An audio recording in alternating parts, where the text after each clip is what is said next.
Baik, Assalamualaikum warahmatullahi wabarakatuh. Perkenalkan, nama saya Muhammad Lutfi dari Teknik Informatika 7C.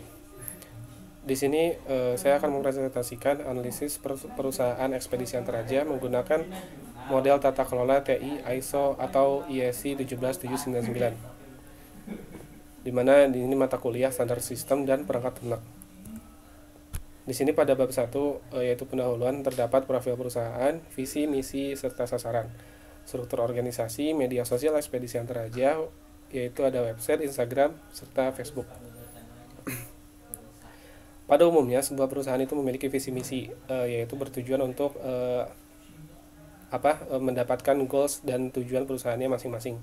Yang pertama ini ada visinya, yaitu menjadi perusahaan penyedia jasa pengiriman berbasis teknologi yang senantiasa menciptakan nilai-nilai bersama melalui kolaborasi aktif dengan semua pemangku kepentingan, komunitas, dan masyarakat. Lalu ada misi, menyediakan layanan pengiriman berbasis teknologi mutakhir berlandaskan nilai-nilai yang kuat sebagai wujud kontribusi pada pertumbuhan negara serta peningkatan kesejahteraan seluruh pemangku kepentingan. Pemangku kepentingan di sini diantaranya ialah pelaku usaha maupun konsumen. Lalu ada sasaran. Sasaran dari ekspedisi antaraja antara lain pengguna e-commerce, yaitu konsumen pada umumnya, mau untuk bisnis ataupun digunakan. Selain itu, antaraja mencoba memperluas pasar khusus untuk para pelaku usaha atau korporasi. Pada struktur organisasi ini bertujuan untuk memudahkan perusahaan untuk mencapai tujuan tertentu. Di sini ada contoh struktur organisasi perusahaan milik ekspedisi PT KBN Prima Logistik, dikarenakan struktur organisasi antaraja yang tidak ditemukan oleh saya. Pada kotak warna merah terdiri dari komisaris, lalu pada kotak warna hijau ada direktur, lalu pada sisi di sini ada general manager pemasaran dan pelayanan, lalu di sini ada general manager operasional, lalu ada general manager administrasi. Lalu untuk yang warna oranye ini terdapat manajer pemasaran dan pelayanan, manajer legal, manajer penjualan. Lalu pada general manager operasional ini bertanggung jawab untuk manajer gudang, manajer depo atau deposit. Lalu ada manajer forwarding. Lalu terakhir ada general manager administrasi dan keuangan, bertanggung jawab atas manajer umum dan personalia. Lalu ada manajer akuntansi dan keuangan. Lalu ada manajer penanganan. Selanjutnya, ini ada website antaraja. Seperti perusahaan pada umumnya, website di sini bertujuan untuk menarik minat para calon konsumen terhadap suatu jasa ekspedisi atau suatu perusahaan.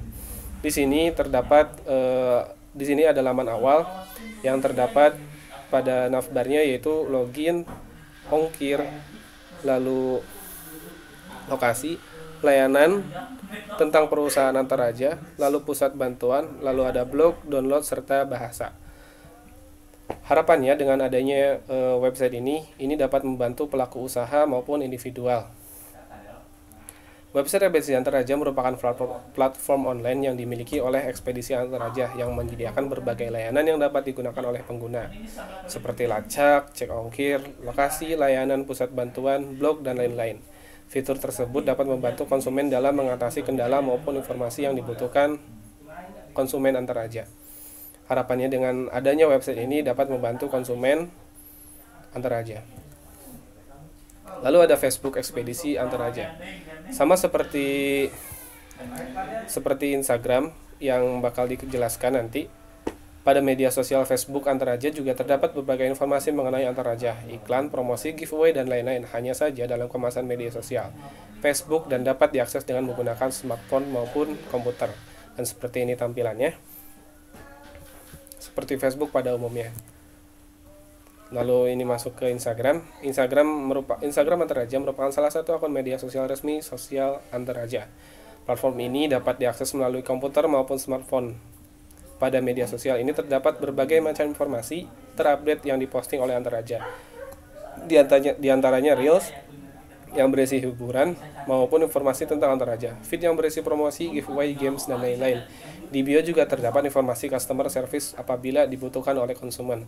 Harapannya dengan masyarakat Indonesia yang sering menjelajah media sosial, dengan adanya Instagram ekspedisi antar raja ini membuat jasa ekspedisi antar raja ini dikenal oleh masyarakat luas Indonesia.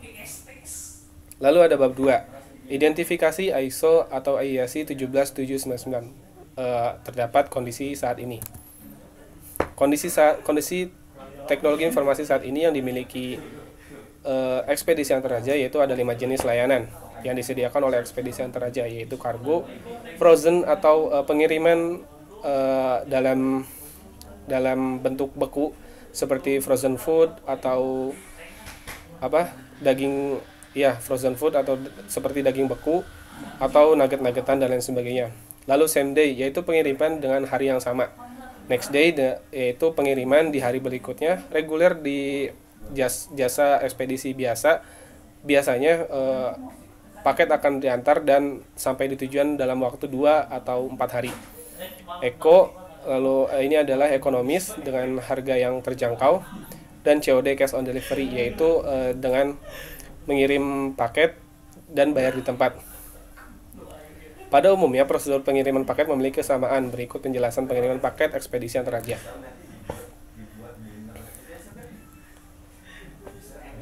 Nah, di sini ada penjelasannya.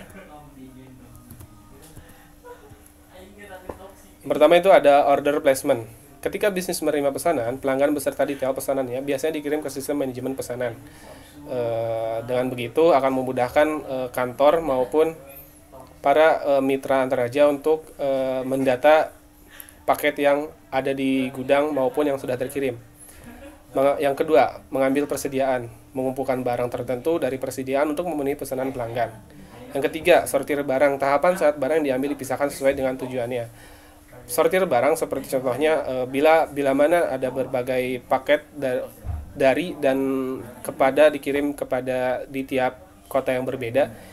Ini akan disortir memenuhi dengan tujuan memudahkan para pengiriman mitra antar raja untuk mencapai tujuan paket tersebut. Seperti Jakarta dikumpulkan pada Jakarta saja, Bandung dikumpulkan oleh paket yang berisi tujuan Bandung semuanya, dan sebagainya. Yang keempat, pengemasan. Proses pengemasan barang secara aman dan dalam kotak atau kardus pengiriman yang sesuai. Seperti yang sudah dijelaskan, berarti pengemasan di sini memastikan paket yang dikirimkan oleh konsumen aman sampai ke tempat yang dituju, tangan yang dituju maksud saya, maaf. Yang 5, pengiriman. Pesanan dapat dikirim langsung ke pelanggan atau terlebih dahulu digabungkan dengan pesanan lain. Maksudnya ialah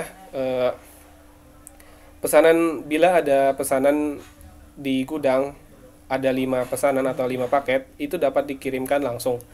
Atau bisa saja dikumpulkan hingga 10 paket agar pengiriman menjadi lebih efisien, dapat terkirim langsung 10 paket, seperti itu.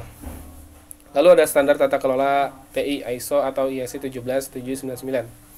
Yang pertama itu perusahaan antar raja ini sudah memenuhi standar tata kelola TI, yaitu confidentiality. Antar raja memilah informasi apa saja yang dapat diakses oleh umum dan tidak. Yang kedua, integritas atau integrity. Antar raja sangat aktif dalam menyebar informasi penting untuk konsumen pada media sosialnya, seperti media sosial website, Instagram maupun Facebooknya. Di situ banyak sekali informasi mengenai pengiriman paket, giveaway, promo, dan lain sebagainya. Lalu yang ketiga ada availability. Antar raja memastikan konsumen atau pengguna mendapatkan informasi serta layanan yang dibutuhkan, seperti customer service bila mana ada keluhan pada paket yang tidak berjalan atau lain sebagainya. Kondisi TI yang diharapkan diidentifikasi dari visi dan misi perusahaan juga sasaran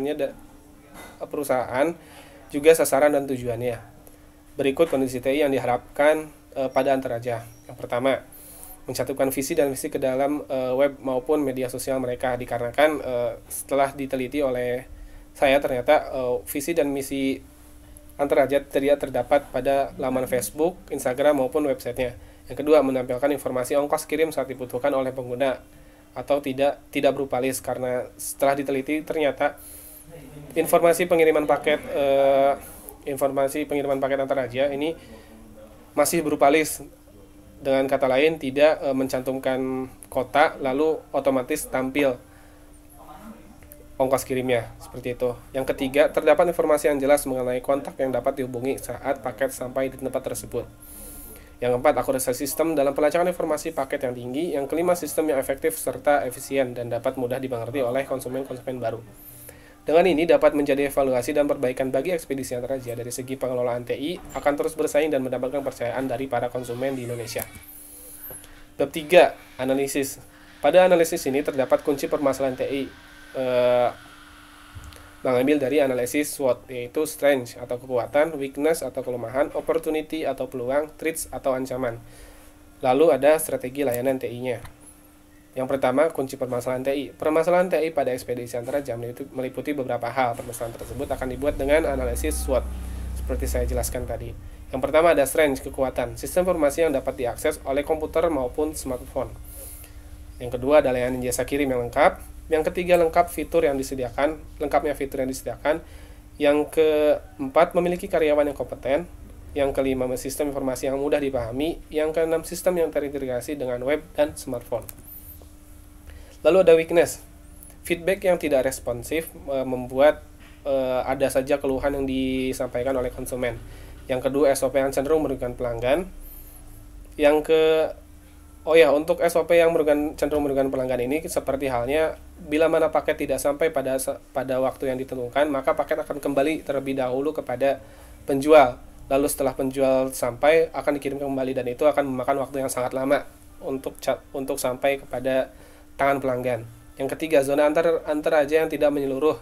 Seperti halnya ada beberapa keluhan yang saya teliti pada beberapa website. Zona antaraja tidak menyeluruh kepada desa-desa terpencil maupun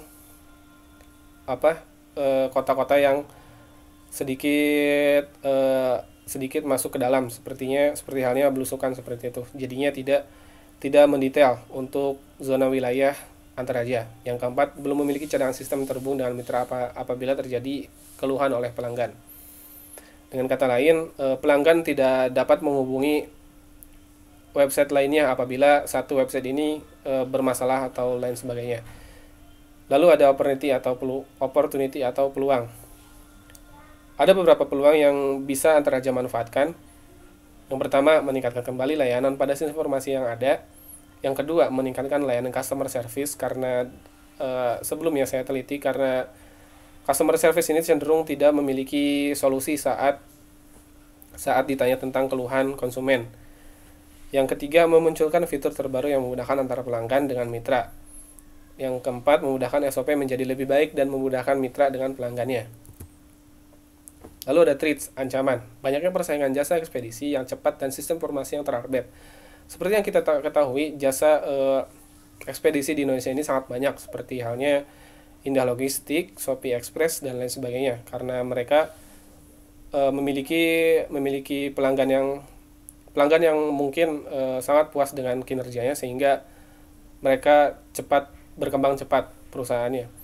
Yang kedua, ancaman terhadap keamanan sistem apabila sistem terkena hack dan lain sebagainya. Yang ketiga, tidak murahnya biaya untuk memunculkan sistem informasi maupun teknologi terupdate. Ini membuat terkendalanya untuk mengupdate sistem informasi yang dimiliki antaraja. Seperti itu. Lalu ada pun strategi layanan teknologi informasi. Berikut ini merupakan beberapa strategi yang dapat dilakukan ekspedisi antaraja untuk meningkatkan layanan sistem informasi, yaitu dibentuk dalam sebuah tabel critical factor success. Yang pertama, yang tidak kunci permasalahannya, yaitu kurang responsifnya customer service terhadap keluhan pelanggan. Dapat melakukan aksi seperti memberikan pelatihan kepada customer service dalam menangani keluhan pelanggan. Yang kedua, ada sistem informasi yang kurang memberi informasi mengenai informasi kurir. Berikut adalah aksi yang dapat dilakukan, yaitu mengupdate sistem informasi. Yang ketiga, ancaman pencurian data bisa saja terjadi. Aksi yang dapat diambil yaitu meningkatkan keamanan sistem yang ada. Lalu ada dukungan teknis yang tidak responsif. Lalu aksi yang bisa diambil yaitu menyediakan dukungan teknis sesuai bidangnya. Lalu ada tidak adanya sistem yang terhubung langsung dengan mitra. Aksi yang bisa diambil yaitu menambah fitur untuk menghubungkan antara pelanggan dengan mitra. Bab 4 yaitu penutup. Di sini ada kesimpulan serta saran. Yang pertama, kesimpulan. Dalam analisis dan identifikasi perusahaan, jasa ekspedisi antaraja dengan menggunakan model tata kelola ISO atau IEC 17799 telah memenuhi elemen dasar keamanan sistem informasi yang meliputi confidentiality, integrity, dan availability. Dengan ini, ekspedisi antaraja perlu meningkatkan kembali layanan informasi yang ada untuk mengurangi ancaman dan kekurangan pada sistem mereka, sehingga dapat memaksimalkan kekuatan dan peluang yang dimiliki untuk bersaing dengan kompetitor yang ada di Indonesia. Adapun saran yang dapat penulis berikan kepada ekspedisi antaraja juga sebagai bahan referensi untuk pembaca atau peneliti berikutnya. Yang pertama, agar menampilkan visi dan misinya pada website resminya, serta pengembangan pada sistem informasi mereka sehingga mampu bersaing dengan jasa ekspedisi lainnya. Yang kedua, untuk pembaca dan peneliti perlu observasi lebih lanjut menimbang sumber yang tersedia pada penelitian ini tidak banyak. Lalu ini pun ada sumber yang saya coba. Ini dapat dicari oleh peneliti selanjutnya. Baik, mungkin seperti itu yang dapat saya sampaikan. Mohon maaf bila ada kekurangan kata dan kekurangan materi. Terima kasih. Wassalamualaikum warahmatullahi wabarakatuh.